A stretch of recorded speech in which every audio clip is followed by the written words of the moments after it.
سؤال اي حد هيسأله. ليه شخص كفيف يزرع شعره؟ سؤال غريب صح؟ ان انت عشان عندك اعاقه بصريه يبقى مش تلبس كويس، شكلك مش هيبقى كويس، هتبقى مش مرتب. هو مش بيشوف نفسه ان الحاجه دي بتحصل وانت مش شايفها قدامك. بس شايف نظرات الناس ليه، حاسس بكلامهم. If they can see themselves, they can sense how other reacts to them. في ناس بتزرع شعر عشان الشكل، بصوا ده كان كده بقى كده. بس هو بيزرع عشان الإحساس. Blind people still know their bodies. They feel their face, their head, and their presence. وانا احب دايما اسيب انطباع ايجابي عني. رحلة كلها أمل متحمس. والله تجربه غريبه. وخوف احنا جايين بنعمل حاجه انا اول مره اعملها. وجراءة. احنا بقالنا 4 ساعات ولا 3 ساعات. ودي مش مجرد عملية، دي قصة تغيير حقيقي.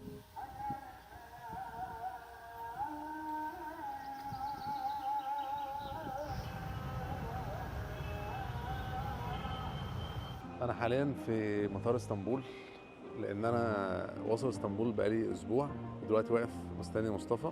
كان نفسي صراحه اجي معاه من مصر على طول على هنا، ولكن كان لازم اجي بقى اظبط الدنيا واجهز له كل حاجه يعني عشان يجي يخلص على طول. الساعه دلوقتي 12:30 بالليل، يا دوب هيجي يوصل يروح ينام يصحى نشوف بقى قصه العمليه ان شاء الله.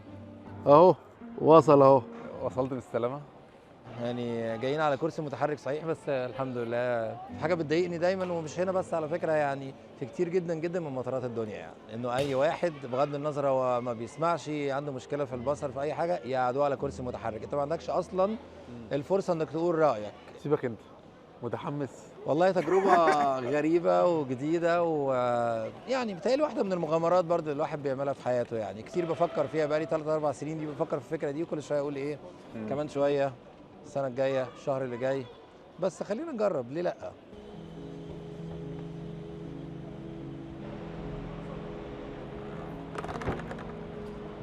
بصوا يعني مصطفى صديقي، وانا عارف كويس هو حاسس بايه.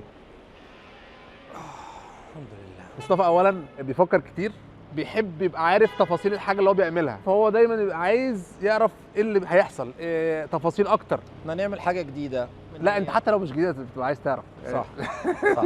انا عموما انا بحب البلاننج جدا، اي حاجة احب اخطط لها واحب افهم هتحصل ازاي وتحصل فيها ايه وامتى. احنا جايين بنعمل حاجة انا اول مرة اعملها. هي حاجه مش طبيعيه. هي فكرة شجاعة بس فيها مجهول انت ما تعرفوش. احنا هنقعد بتهيألي معرفش كام ساعة. بكرة أكيد هيكون عندي أسئلة كتيرة قوي للدكتور أحب أسمع، وده هيطمني. متهيألي مهم إنك تعرف وتطمن وتشوف إيه هو الورست كيس سيناريو وأفضل حاجة، وتشوف هتتعامل إزاي بعد العملية.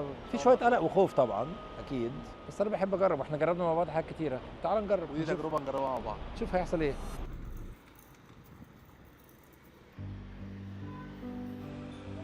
يعني متهيألي واحد من الأسئلة المهمة اللي الناس ممكن تكون عايزة تعرفها هو أنت ليه مهتم تزرع شعرك؟ والحقيقة ده زيه زي أسئلة كتيرة قوي بتسألها، دايما في استغراب، زي أي حد تاني بيهتم بلبسه، بشكله، بمظهره، بتناسق الألوان. بهتم كمان بإن أنا لما يكون في فرصة للتغيير والتطوير إن أنا أعملها. فإيه اللي يمنع إن أنا أزرع شعري؟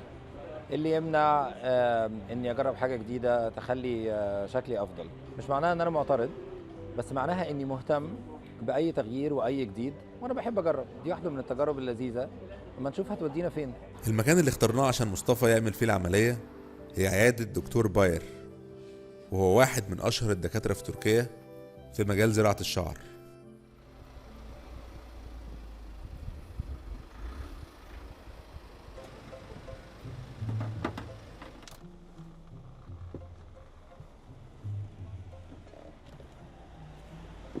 الحمد لله على السلامه.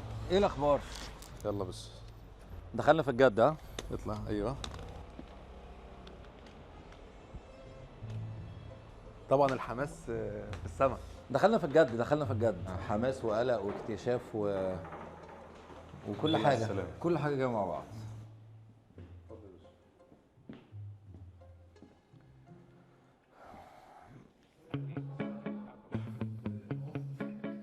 دكتور باير اهو. Hi, how are you? Hello, doctor. How are you? Good to see you. How you been? I'm all right.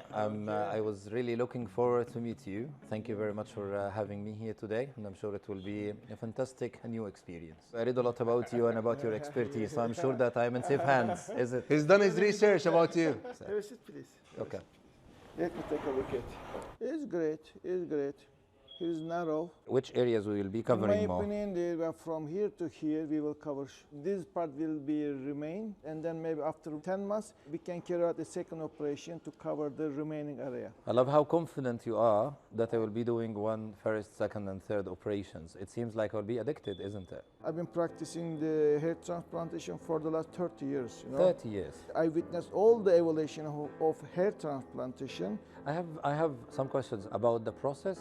So, for example, when the hair is expected to come out? The hair starts growing 3 months later.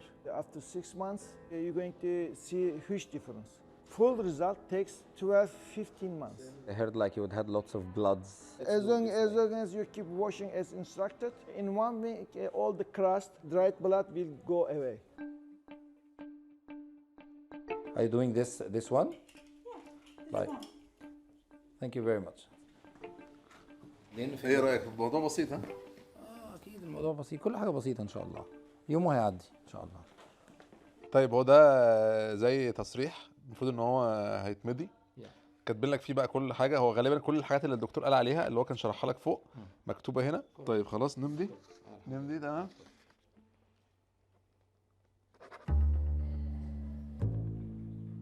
دي المفروض ان هي غرفه مجهزين بقى الحقن والسرير وكل حاجه. موضوع لطيف. هم عندهم كذا غرفه كلها نفس الفكره، كلها غرف عمليات مجهزه. طبعا عمليه الزراعه مش زي عمليات اللي احنا متخيلينها. عمليه الزراعه هي المفروض انها عمليه بسيطه، زي ما انتم شايفين كده، هي كله كرسي واضاءه ومش عارف ايه، شويه حاجات بسيطه. طبعا اهم حاجه النظافه، المكان نظيف، والاهم ثم الاهم هو ان يبقى انت اصلا عندك دكتور معتمد عليه. الدكتور ده جامد. Have you done it before with blind people, so you know how to orientate someone who is blind, who cannot see you? You're going to be first. I'm so excited. It's difficult because I wouldn't see what's going on. You can correct a wrong heart operation, but you cannot correct a wrong hair transplant. Otherwise, you're going to have a chia pet appearance. It's a bit scary now, yeah? It's okay. Actually, you are suitable. But it's possible to harvest 4,000, 4,500 grafts, and we can cover 70% of your balding area. It's very عارف high احلى حاجه density. ان احنا لو زرعنا مع بعض ايه؟ ان احنا نحصد مع بعض. ايه رايك؟ لا يعني على ما نوصل للعملية هكون شعرنا طول. خلاص هانت. هو دلوقتي طبعا مصطفى اصلا يعني في العادي بيبقى قلقان، فهو دلوقتي في ليفل القلق بتاعه عالي، لان هو طبعا الموضوع بالنسبه له غريب، عمليه وكده.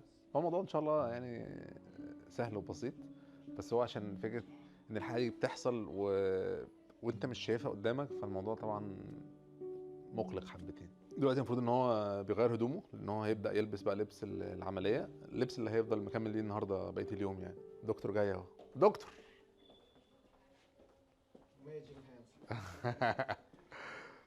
الدكتور ده ما شاء الله عليه والله بجد يعني دماغ. هو دلوقتي حالا كده بيرسم لوحه فنيه على القوره، حاجه من الحاجات اللي هم هنا محترفين فيها جدا. فكره الهير لاين، ان هو ما يعملكش هير لاين باين ان هو ستريت كده، باين ان هو ده زراعه، لا بيبقى مموج كده بحيث ان هو ما يبقاش باين اصلا ان انت زرعت. Okay, let's shave it.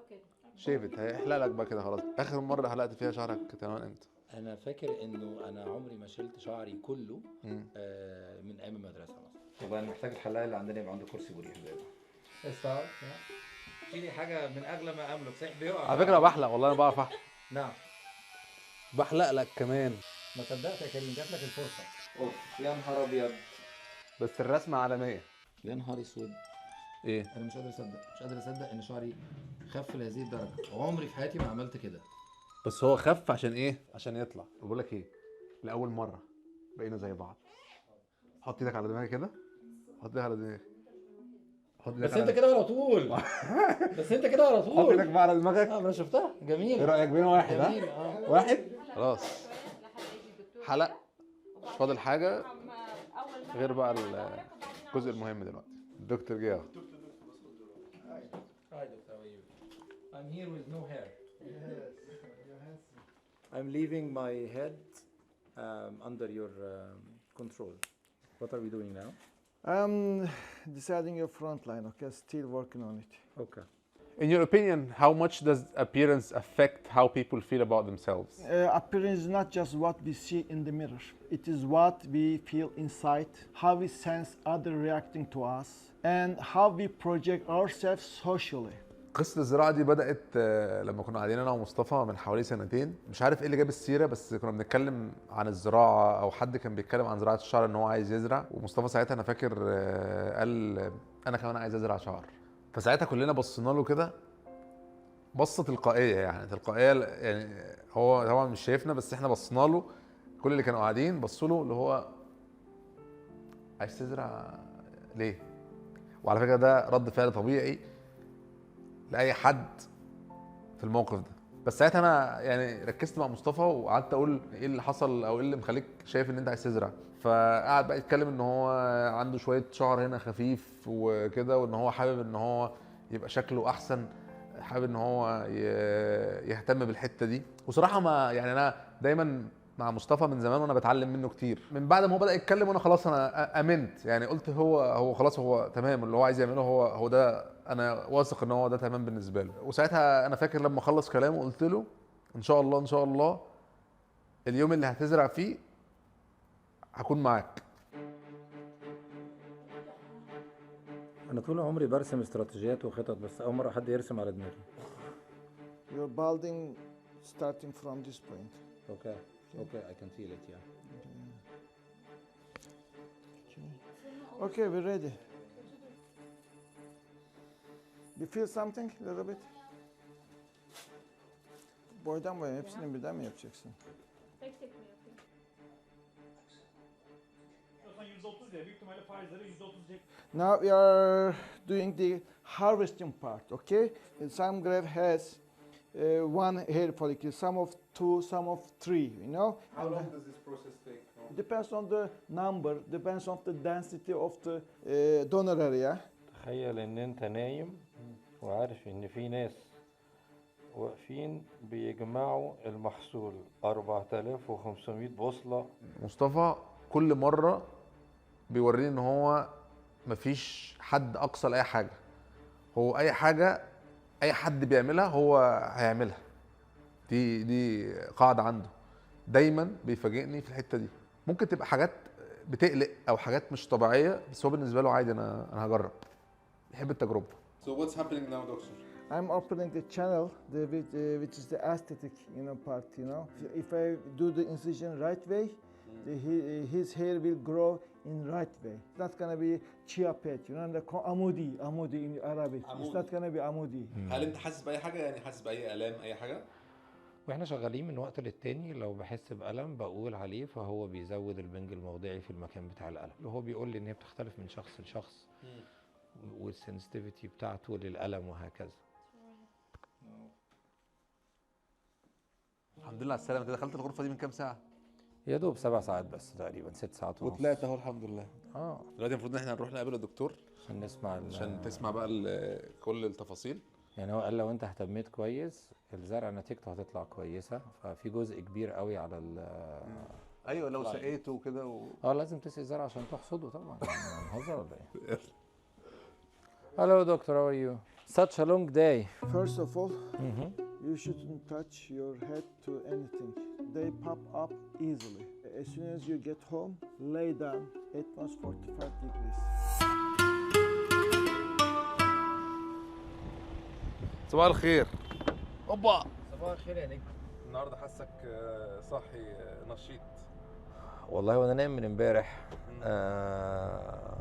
رايحين النهارده زياره المتابعه عشان نعرف بقى نعمل ايه، ازاي هنغسل الشعر، الادويه اللي هنستخدمها. وظريف طبعا ان انت عندك معاهم كونتاكت طول الوقت حتى على واتساب. هم كمان مهتمين بكل الخطوات من اول ما توصل، عربيه تاخدك لغايه انك تروح الاوتيل، يجي ياخدك يوصلك العياده، وبعدين تاني يوم يعني هو بيفضل معاك طول الزياره لغايه ما يرجعك تاني. انت البلد بالنسبه لك جديده ومش عارف منين بيروح فين، فكويس ان انت يبقى فيه سبورت طول الوقت. انت عارف امبارح كنت بفكر وهو بيرسم الاماكن اللي هيزرع فيها، كنت بفكر في الثقة الكبيرة ان انا اللي محتاج ان انا احطها في الدكتور او في اي حد بيساعدني، لانه انا ما شفتش الرسمة، ما شفتش الاماكن اللي هو حدد هيحط فيها بوصلات شعر اكتر وبوصلات شعر اقل، بس كانت الفكرة كلها ان انا واثق في خبرته ومسلم، رايح تزرع شعر عشان شكلك يكون افضل، بس انت في نفس الوقت مش قادر بنفسك تتأكد، بس انت الثقة هو الحاجة الوحيدة. الخبرة مقنع جدا وكمان عنده خبرة كبيرة يعني. طب يعني يا جماعة الراجل ده زارع هنا، فيعني اللي انا هشوفه دلوقتي هي النتيجة اللي انا المفروض استناها. فممكن ألمس can I touch your hair? Oh wow. So which part he was كل اللي قدام. Oh really? بصوا ده كان كده بقى كده. لوك هير. ما شاء الله. وانا المفروض بقى اعمل كده انا كمان صح؟ اكزاكتلي. طبطبه لازم تكون لما تحطوا اللوشن طبطبه على الراس، ما تضغط كتير.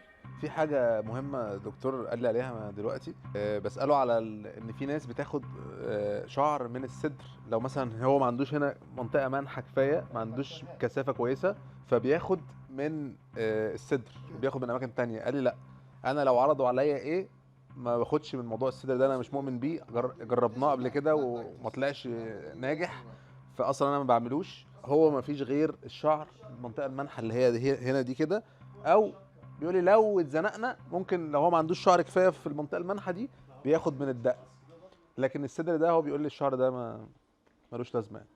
This is the vitamin I formulated. It is my third year experience formulation. It is good for hair, but also for anti-aging.